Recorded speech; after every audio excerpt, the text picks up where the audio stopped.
అందరికీ నమస్కారం. గత దశాబ్దాల కాలం నుండి పుంగనూరు నియోజకవర్గానికి పట్టిన రాజకీయ గ్రహణాలని వదిలించి నియోజకవర్గాన్ని అభివృద్ధి దిశగా నడిపించాలనే ఆశయంతో నేను గత 5 సంవత్సరాల నుండి చేస్తున్న పోరాటం కీలక దశకు చేరుకుంది.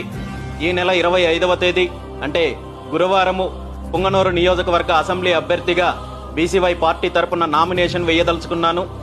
ఉదయం 9 గంటలకు ట్యాంకు బండ నుండి ర్యాలీగా మొదలయ్యి సుమారు 11:45 ప్రాంతంలో గోకుల్ సర్కిల్లో జరిగే బహిరంగ సభలో మాట్లాడిన తర్వాత నామినేషన్ సమర్పించబోతున్నాను.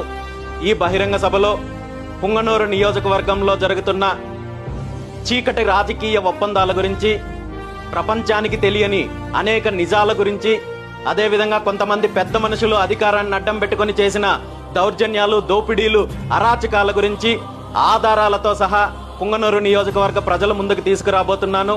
ఈ కార్యక్రమంలో ప్రతి ఒక్కరూ పాల్గొని మీ బిడ్డలాగా, మీ కుటుంబ సభ్యుడిలాగా నన్ను ఆశీర్వదించి నియోజకవర్గంలో మార్పు కోసము, అరాచకాలను, దౌర్జన్యాలను, దోపిడీని తరిమి కొట్టడం కోసము, అదేవిధంగా నియోజకవర్గ అభివృద్ధి కోసము ప్రతి ఒక్కరూ సహకరించి నన్ను ఆశీర్వదిస్తారని, ఈ కార్యక్రమంలో ప్రతి ఒక్కరూ పాల్గొని ఈ కార్యక్రమాన్ని విజయవంతం చేస్తారని చెప్పి ఆశిస్తున్నాను. మీ రామచంద్ర యాదవ్.